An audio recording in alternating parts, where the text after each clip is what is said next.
Placar Apoio apresenta Cabeça Fria de Flamengo 3, Atlético 1. Ficou ruim, mas não tá morto quem acredita. Roda a vinheta e bora falar de Galo.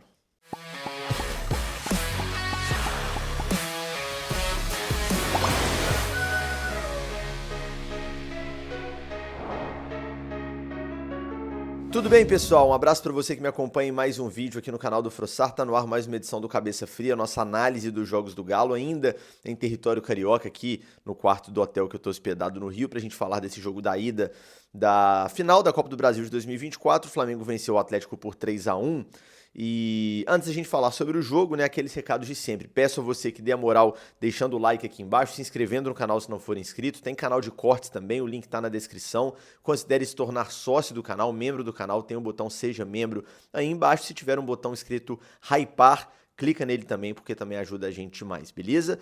Bom, o Galo foi a campo com a dobradinha na esquerda de Rubens e Arana, né? Era talvez a única dúvida ali na escalação, né? Quem jogaria na vaga aqui no time da Libertadores joga o Daverson, porque no meio-campo saiu o Vera, que não pode jogar a Copa do Brasil, entra o Otávio, substituição natural, mas essa peça, né, de composição de meio e ataque, ela fica sempre em aberto quando o Galo não tem o Daverson, também por questão de regulamento. O Daverson não pode jogar a Copa do Brasil, né? Jogou pelo Cuiabá.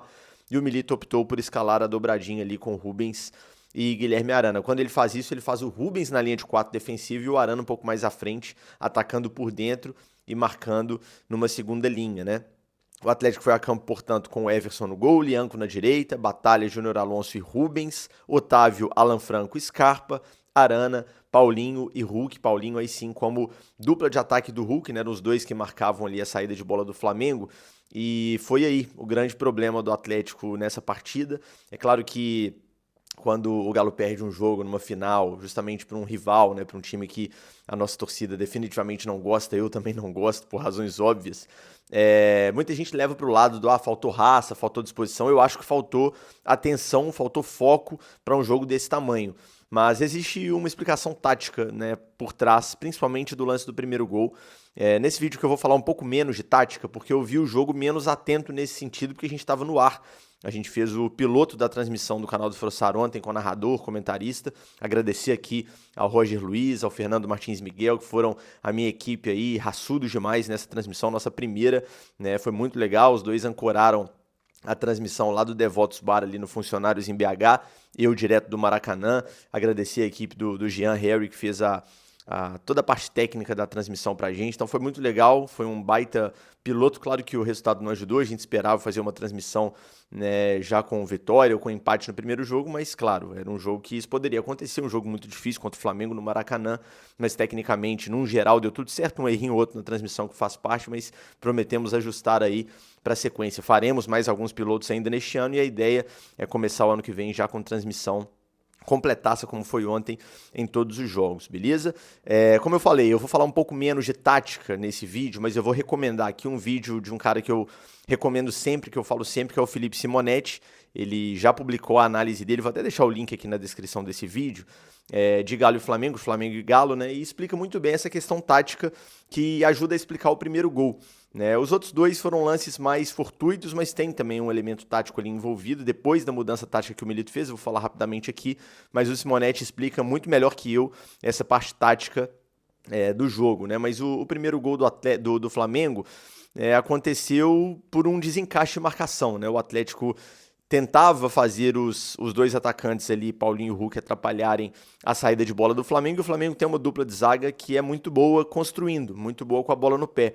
Imagino eu, inclusive, que seja esse o motivo de Léo Ortiz e Léo Pereira serem titulares nesse Flamengo, deixando o Fabrício Bruno no banco, que é outro ótimo zagueiro também, mas o Fabrício é um zagueiro um pouco mais zagueiro, né? E o Léo Ortiz e o Léo Pereira, a dupla de Léo aí, a dupla é um pouco mais construtora, né? Então foi um problema no jogo de ontem, porque o Paulinho e o Hulk não conseguiram atrapalhar tanto a vida desses dois caras.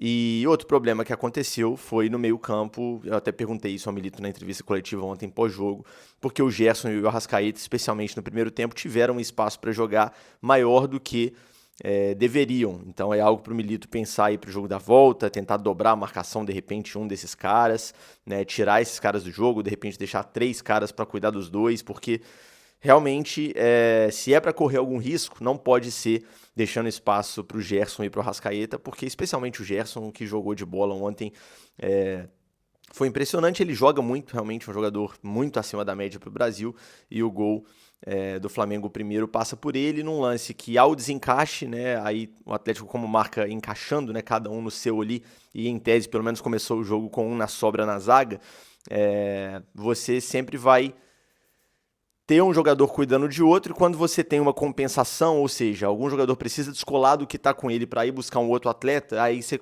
né, gera o efeito cascata ali, que o Simonetti explica muito bem no vídeo dele. Não vou nem me prolongar nesse assunto não, mas foi o que aconteceu, né? O Gerson consegue passar do Alan Franco ali e servir o Wesley, que é bom jogador também, o lateral que constrói por dentro nesse caso. O Arana não consegue acompanhar, então tem um erro do Arana nesse sentido, né? Aliás, o Arana foi um dos jogadores do Galo que não estiveram em boa noite, né? Vários jogadores atuaram abaixo do que a gente sabe que podem atuar.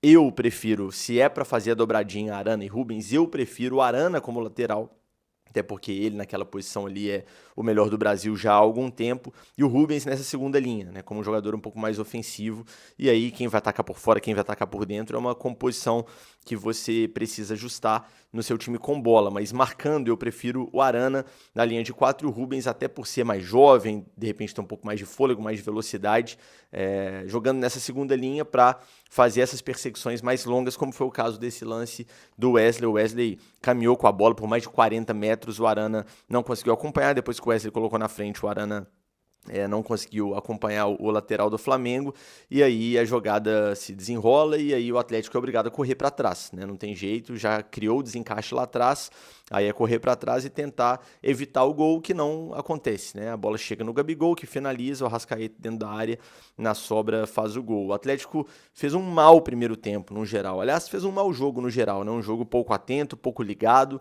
Não acho que faltou raça, porque o torcedor sempre leva para esse lado, acho que faltou um pouco mais de concentração.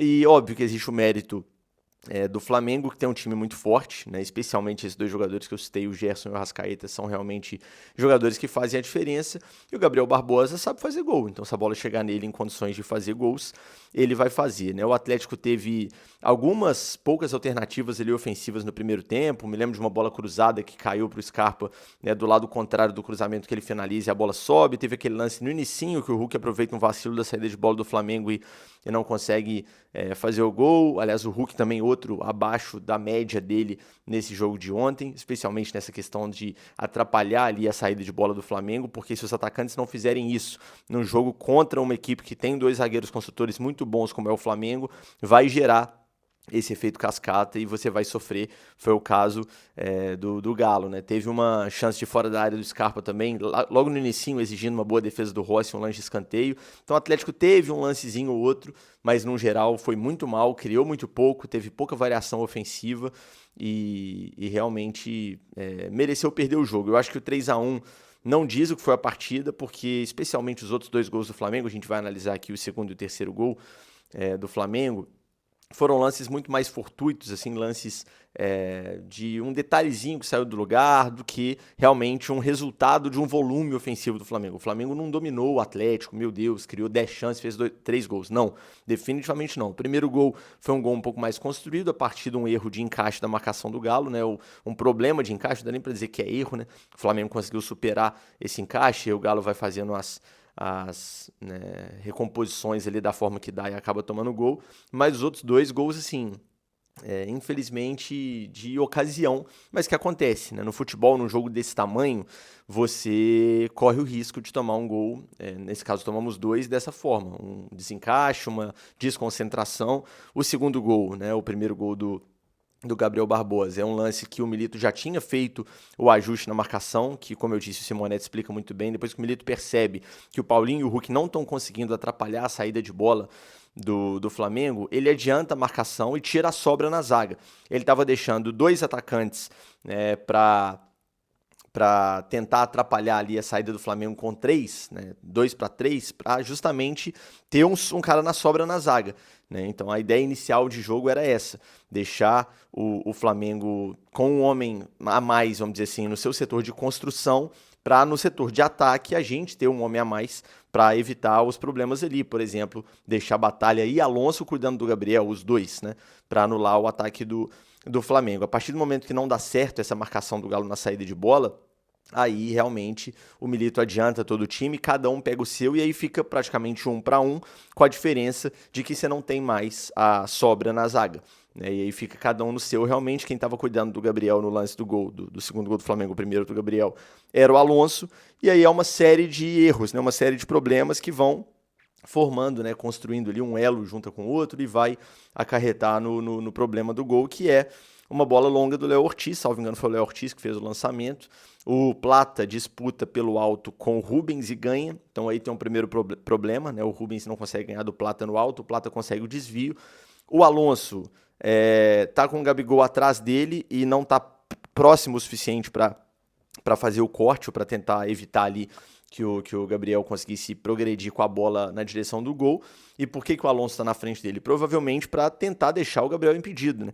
É normal de zagueiro, o atacante está aqui nas suas costas, você dá um passinho para frente, porque se a bola entra nele, ele está impedido. Faltou combinar com o Lianco, que lá no meio da área me parece até meio desatento na jogada, não sei se ele estava conversando com o Everson, o que ele estava fazendo, mas ele não estava na linha, né? Num jogo desse tamanho, num jogo dessa dinâmica, relevante como é um Atlético e Flamengo na final da Copa do Brasil, não pode ter esse tipo de desatenção.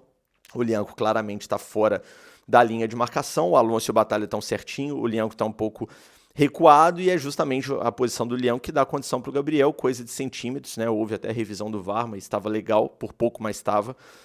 O calcanhar do Lianco ali dá condição para o Gabriel, que sai cara a cara com o Everson, e aí, né, toca na saída do Everson, faz o que se espera de um centroavante no lance cara a cara, num jogo de final, né? O Gabriel é um atacante acostumado a crescer em jogos decisivos e fez a parte dele ali. Claro que é um jogador chato, insuportável, mas é um cara que sabe fazer gol e nessas situações tem a frieza para fazer os gols, né? E foi o que ele fez, né? Deslocando o Everson e ampliando o placar para o Flamengo. O fato de eu falar que o gol, especialmente o segundo, foi muito mais num vacilo avulso ali da defesa do Galo do que em um lance de construção do Flamengo, não significa dizer que o Galo, né, tá absolvido por isso. Não, porque um gol de uma jogada construída, né, com superioridade total do adversário, e um gol de sorte valem o mesmo tanto. O Atlético tomou o gol, tomou o primeiro num lance de desencaixe, como eu expliquei, né, que o Flamengo conseguiu chegar com muita gente na área, obrigando o Atlético a correr para trás, e o Arrascaeta fez o gol. E tomou o segundo num lance de vacilo absurdo, né, de vários vacilos somados ali na defesa do Galo, mas os dois valem a mesma coisa.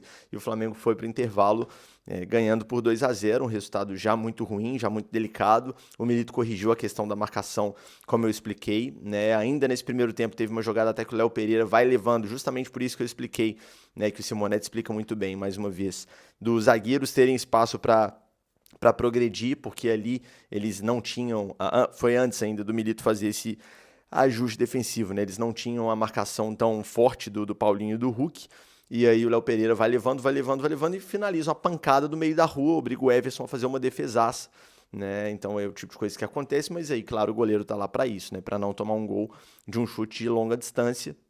Mas o Flamengo foi muito melhor que o Atlético no primeiro tempo, porque o Galo, né, sofreu com os desencaixes e não conseguiu criar. Foi um time pouquíssimo criativo ofensivamente, né? Intervalo de jogo na nossa análise, hora dos recados dos nossos parceiros aqui, oficiais e fixos do canal do Frossar. Primeiro recado da KTO: se você gosta de se divertir com apostas esportivas, faça o cadastro na KTO utilizando o cupom Frossar no primeiro depósito, vai te garantir 20% de bônus nesse primeiro depósito, e a primeira aposta é sem risco. Se errar, o valor volta como bônus para uma nova tentativa.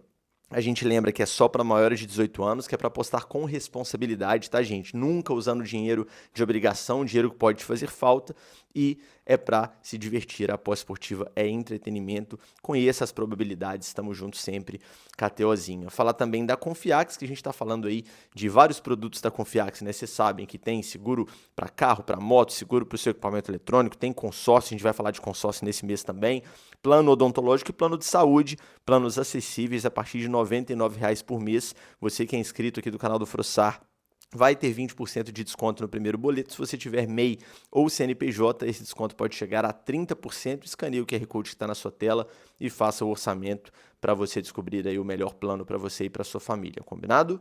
O Atlético volta um pouco melhor para o segundo tempo, né? Depois do ajuste e marcação do Milito, deixa o time no 1-1 ali. Só que é o tipo de marcação que também faz você correr riscos, né? Teve uma bola longa no início do segundo tempo ali pro Michael nas costas do Lianco, e quando tá cada um no seu, é um tipo de bola que me parece até que estava impedido o lance, acho que a arbitragem marcou depois, mas se não tivesse impedido o Michael nas costas do Lianco, a bola entrou, amigão, esquece, na velocidade, ele provavelmente não vai perder. Nesse caso, o Lianco se recuperou muito bem, né? Conseguiu o desarme, depois a bola volta, o Gerson tenta uma finalização de fora e a bola passa por cima, mas é o tipo de coisa que você vai correr risco estando 1-1. É aquilo, gente, não existe esquema perfeito no futebol. Todos os esquemas envolvem riscos, né? Marcar deixando um zagueiro na sobra, sem pegar ninguém, e deixando os zagueiros do time adversário construírem com um pouco mais de liberdade, como foi a ideia inicial do Galo. Tem o risco desses zagueiros conseguirem iniciar um desequilíbrio que vai gerar um gol. Foi o que aconteceu no primeiro gol do Flamengo, né? Deixar 1-1 para não ter sobra, mas também para incomodar a saída de bola. Tem o risco de uma jogada individual, de uma jogada de vitória pessoal, como gosta de dizer o Roger Machado, né, que já passou pelo Galo, o ex-treinador do Internacional. Você vai desmontar a marcação, porque tá 1-1, esse 1 do adversário passou do 1 nosso, já era. Né? Não tem sobra, e se tiver sobra, o outro cara vai ficar livre e por aí vai, o famoso efeito cascata. Então, todo esquema envolve risco, 100% deles. Nesse caso, contra o Flamengo, né? O Galo melhorou um pouco depois que mudou esse modelo de marcação. Eu vi muita gente falando do jogo ruim do Otávio e até mencionando o Alan Franco, os dois ali. Não foram bem, assim, meu Deus, que partidaça, anularam os jogadores do Flamengo de forma alguma, mas sofreram também em função desse modelo que o Atlético usou para marcar, né? Sem dúvida nenhuma, foi uma questão muito mais de encaixe de marcação do que de falhas individuais. Falha individual é o que acontece no terceiro gol, porque o Atlético tem a bola, naturalmente você tem a bola, tá perdendo por 2-0, você já tá pensando em agredir, em atacar, e aí o Zaratio perde a bola. O Zaratio tinha acabado de entrar, aliás, antes de falar do terceiro gol, né? O Atlético dá uma melhoradinha, tem alguns lances ali em sequência, o Zaratio e o Alisson entraram um pouco depois. O Alisson entrou muito bem no jogo, inclusive, muito bem no jogo, com personalidade, indo pra cima, ganhando em lances de 1 contra 1, né? Mas o Atlético, antes até da entrada deles, teve um lance que chegou na área com muita gente, o Arana tentou finalizar, o Scarpa tava lá, o Paulinho também, infelizmente a bola não entrou. Teve um lance ou outro, assim, de algum perigo, né, pro gol do Flamengo. Teve uma bola cruzada na área também, que o Alonso cabeceia, a bola passa perto da trave do gol do Rossi, teve escanteio. O Atlético ganhou um pouquinho de volume, entraram o Zaratio e o Alisson. A ideia claramente era ter um jogador a mais para construir por dentro, como é o Zaratio, claro, para marcar, mas também para construir. Eu mesmo fui favorável à entrada do Zaratio, falei sobre isso na nossa transmissão, a gente estava ao vivo, né? Então não posso ser hipócrita aqui de falar, meu Deus, o Milito errou colocando o Zaratio, jogador voltando de lesão, não pode entrar num jogo desse. Eu pedi o Zaratio porque esse jogador está no banco recuperado, ele tem condição de jogar, pelo menos alguns minutos, né? E o Zaratio a gente conhece a qualidade dele, mas é o risco que se corre de colocar um jogador que está sem ritmo, há muito tempo parado, o cara tá voltando ali a ganhar o ritmo, a intimidade ali com o ritmo do jogo. Então, você corre risco, cara. Tudo no futebol envolve risco. Você assume riscos para obter resultados, como, por exemplo, o gol do Allan Kardec era o Zaratio lá, como um meia um pouco mais construtor, dando passe. É bem verdade que não foi um passe, meu Deus, o Zaratio achou o Kardec nas costas da zaga. Não, o Zaratio deu um passe na direção do Kardec, o Léo Ortiz falha na tentativa de corte, na tentativa de domínio, o Kardec pega e faz o gol, mas você ganha por um lado, né? O Atlético não tinha um meia para fazer essa ligação, quem mais parecia com um meia no time do Galo era o Paulinho em vários momentos do jogo, passou a ter quando entrou o Zaratio, mas você corre o risco de colocar em campo um jogador que está há muito tempo sem atuar. Então, o Atlético deu essa crescidinha, entraram o Zaratio e Alisson, mas o Zaratio perde uma bola no setor intermediário. O Galo está totalmente montado, desenhado para atacar, para progredir, olhando para frente, perdendo por 2-0. Quando o Flamengo recupera a bola cai no Alcaraz. O Flamengo constrói ali uma jogada, praticamente um 3 contra 2. A zaga do Galo começa a correr para trás, mas o Flamengo já tem vantagem numérica no ataque. A bola cai para o Gabriel Barbosa, que consegue a finalização por baixo das pernas ali do Lianco, e a bola vai no canto do Everson, ampliando aí a vantagem do Flamengo para 3-0. Um resultado que, se termina assim, seria praticamente definitivo, né? reverter um 3-0 numa final contra um time bom como o Flamengo, que vai ter retornos importantes no jogo da Arena. Volta Bruno Henrique, volta Pulgar no meio campo deles, o Pulgar é decisivo para o meio campo do Flamengo. Realmente, ficaria praticamente impossível, mas havia ainda um restinho de jogo e o Galo tinha um tempo para tentar alguma coisa, tentar amenizar o prejuízo. Já antes do terceiro gol do Flamengo, o Felipe Luiz começa a dar um passinho para trás, né, na postura do Flamengo no campo, porque o Flamengo tinha uma situação muito confortável, né? Tinha uma vantagem já considerável, tinha o 2-0, depois o 3-0 ficou mais óbvio ainda. Estava jogando em casa, o Atlético era obrigado a se expor e o Flamengo poderia simplesmente ficar postadinho, explorando erros do Atlético e contra-ataques. Explorou o erro, inclusive, do Zarate, fez o terceiro gol, mas poderia explorar um contra-ataque para buscar um outro gol, mas a vantagem já era segura o suficiente para dar esse passinho para trás. O Atlético, por sua vez, tinha que se mandar para frente. O Milito colocou o Saravia e o Allan Kardec em campo, e aí o Galo foi todo ataque, numa pressão mesmo, numa abafa, para tentar pelo menos um gol para diminuir o prejuízo, que foi o que aconteceu naquele lance do Zarate tocando, o Léo Ortiz falha, o Kardec finaliza muito bem, forte no canto, primeiro gol dele na temporada do Atlético. É um cara que a gente recebe muitos elogios, né, quando a gente conversa no dia a dia com as pessoas que trabalham na cidade do Galo, enfim, um cara de grupo, um cara que não fica de picuinha porque não tá jogando, né? Mesmo no momento em que o Atlético encaixou o seu modelo de jogo com o centroavante, né? Com o Daverson, no caso, nos Jogos da Libertadores, o Galo claramente hoje tem jogado melhor, tendo esse cara de referência. Mesmo assim, o Milito opta por desmanchar o esquema, fazendo a dobradinha na esquerda, simplesmente para não jogar com o Kardec titular. Então, assim, ele é um cara hoje sem prestígio no elenco, pensando em time titular. A verdade é essa, né? Com o treinador. Não significa dizer que ele é um inútil, porque não é. Nenhum jogador é. Se o cara tá no elenco, ele tá lá porque ele tem alguma condição de, em algum momento, ajudar, como foi o caso. Então, um cara muito profissional e que a gente já acompanhou durante a carreira e sabe que sabe fazer gol, cara. O Kardec não é um centroavante horrível, não. Pelo menos não na questão das finalizações. Ele entrou, a bola sobrou para ele ali. Ele finalizou muito bem e a boa verdade, né? A realidade dos fatos é que o Galo passou muito perto de fazer o segundo gol, cara. O Atlético, depois que faz o primeiro, continua indo para cima, o Flamengo recua ainda mais, o Flamengo termina o jogo. O Milito até destaca isso na entrevista coletiva com um 5-4-1 marcando, faz uma linha de 5, lota o time de lateral, de zagueiro, para segurar realmente o time do Galo. Né, e garantir aquela vantagem que era muito boa ainda. O 3-1 ainda era uma ótima vantagem. Se o Atlético faz o segundo gol ali e o Flamengo vence só por 3-2, aí já seria um resultado que eu acho que o flamenguista sai do Maracanã muito preocupado. Ainda saiu confiante, vou falar sobre a questão das torcidas aqui, tá? Ainda saiu confiante, né? Apesar de ter sentido muito gol claramente, mas o 3-2 ia gerar realmente um impacto muito maior. O Galo chegou muito perto. Teve o lance que o Kardec dá um passe de calcanhar lindo, imagina sai aquele gol, cara. O Kardec entra, faz um gol, dá uma assistência de calcanhar. Olha que loucura. Não foi, infelizmente, ele dá uma assistência muito bonita, mas o Paulinho, antes da finalização, é desarmado, né? A zaga do Flamengo consegue cortar para escanteio, mas o Galo tem volume, cruza a bola na área, tem algumas chances ali, né, de fazer o segundo gol. Infelizmente não consegue e o Flamengo sustenta esse 3-1 até o fim.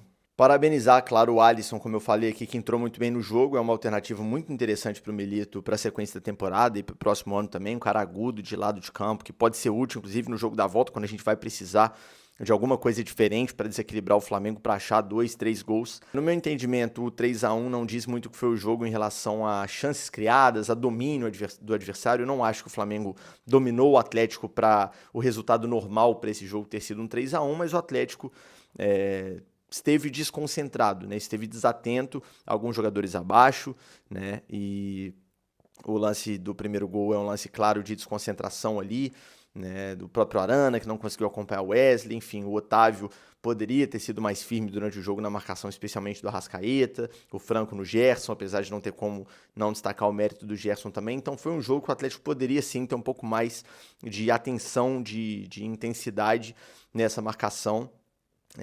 Ficam lições para os jogadores, para o Milito também, em relação à composição defensiva contra esse time do Flamengo, que é muito capacitado, mas infelizmente a gente leva um 3-1 para casa.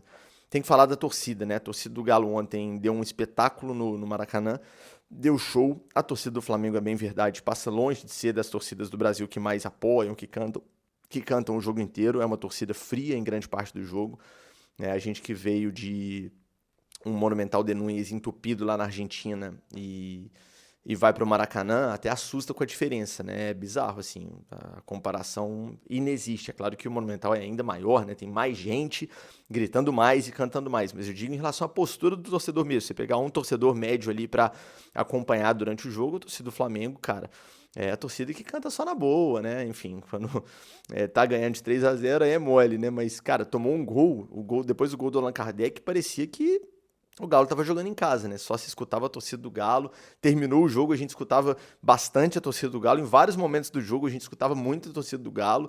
A torcida do Flamengo realmente não se impõe, assim, como uma torcida que domina a torcida visitante nos jogos no Maracanã. E tem gente suficiente para isso, né? Não é falta de volume, é problema realmente de postura do torcedor que não tem esse padrão, né, de ser um torcedor que canta muito. A torcida do Galo, pô, deu aula e depois do jogo os caras ficaram lá naturalmente por uma questão de segurança e, sei lá, 1h30 depois do jogo tava lá todo mundo cantando, né? Até vi um tweet de um brincalhão flamenguista aí falando, depois do jogo com o Maracanã vazio é mole. Mole? 1h30 depois do jogo, tomando 3-1 no lombo na final, os caras lá esperando o PM liberar pra ir embora, tendo caravana pra pegar 8 horas, 10 horas de ônibus pra voltar pra BH, cantando como um psicopata, é mole? Temos conceitos diferentes aí do que é fácil pro torcedor fazer, né? Mole pra mim é cantar quando o time tá ganhando por 3-0, aí é mole, aí qualquer torcida do planeta canta. Então, assim, parabéns pra torcida do Galo que esteve no Maracanã, aula, mais uma vez, de torcida visitante, e a torcida do Flamengo foi o padrão que a gente tá acostumado, né? Uma torcida realmente que faz pouco a diferença a favor do time nos jogos em casa.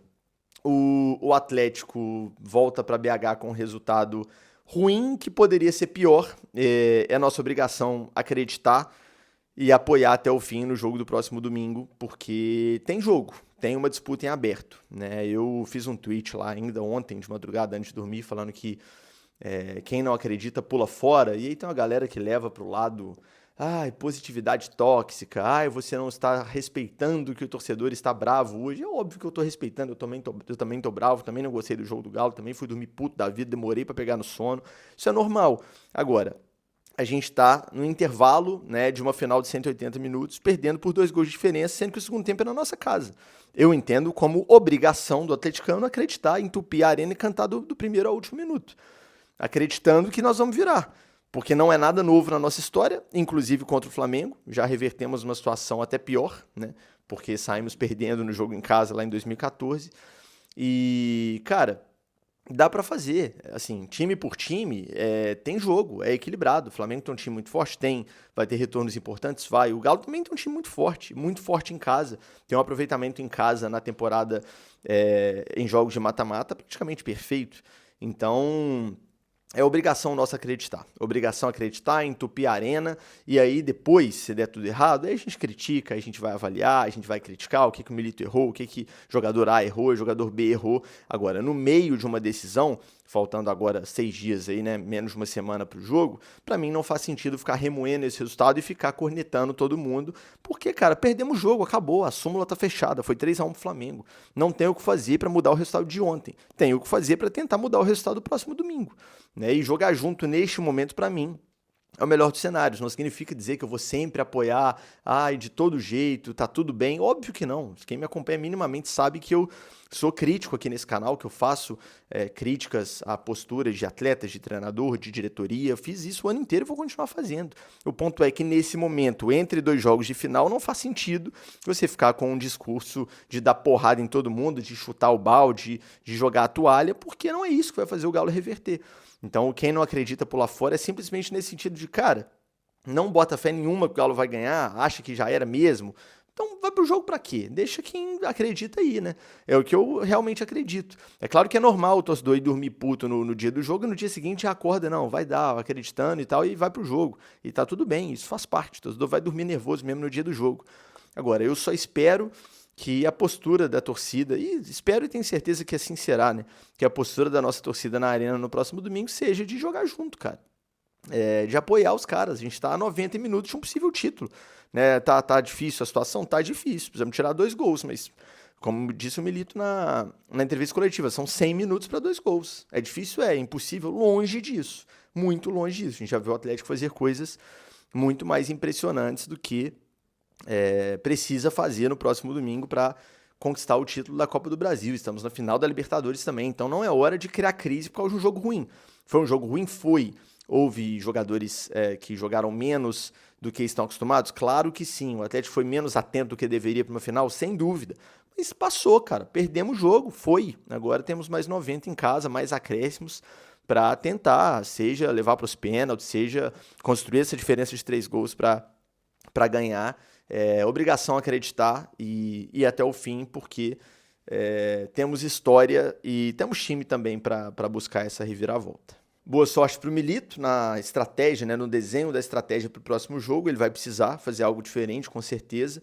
Vamos jogar junto, vamos para a arena, né? Boa sorte aos jogadores também que consigam fazer um bom jogo. No meio de semana tem um jogo contra o Atlético Goianiense lá em Goiânia pelo Campeonato Brasileiro. O Milito certamente vai preservar titulares e concentração total para o jogo do próximo domingo, dia 10. Estaremos lá e tomara que dê tudo certo. Seria histórico realmente a gente conseguisse essa reviravolta contra o Flamengo.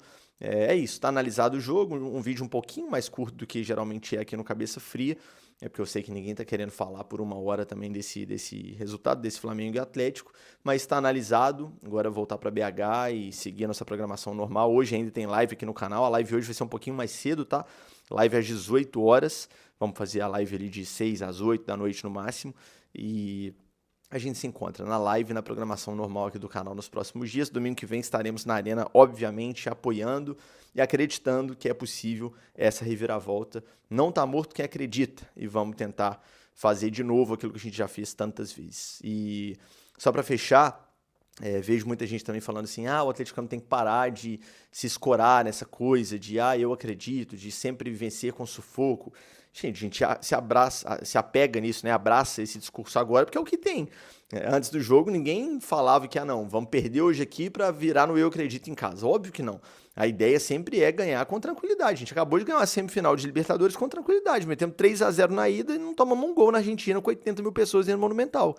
Então, assim, não é que o atleticano só quer, meu Deus, quero sempre que seja sofrido. Óbvio que a gente ama uma classificação sem sofrimento, um título sem sofrimento, como foram as finais da Copa do Brasil que nós ganhamos até aqui. Foram sem sofrimento, a verdade é essa, as duas. 2014 ganhamos 2 jogos do rival, 2021 varei 4-0 no jogo da ida da final. Existe o Galo ganhar sem sofrimento também, mas quando sofre, perdemos o jogo da ida fora de casa por 2 gols de diferença.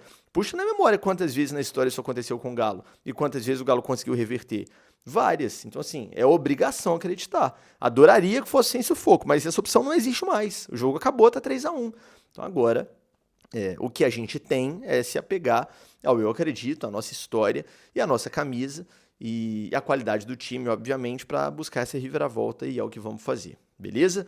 Tamo junto, obrigado pela companhia até o final desse vídeo. Mais uma vez peço a moral que você deixe o like nesse conteúdo.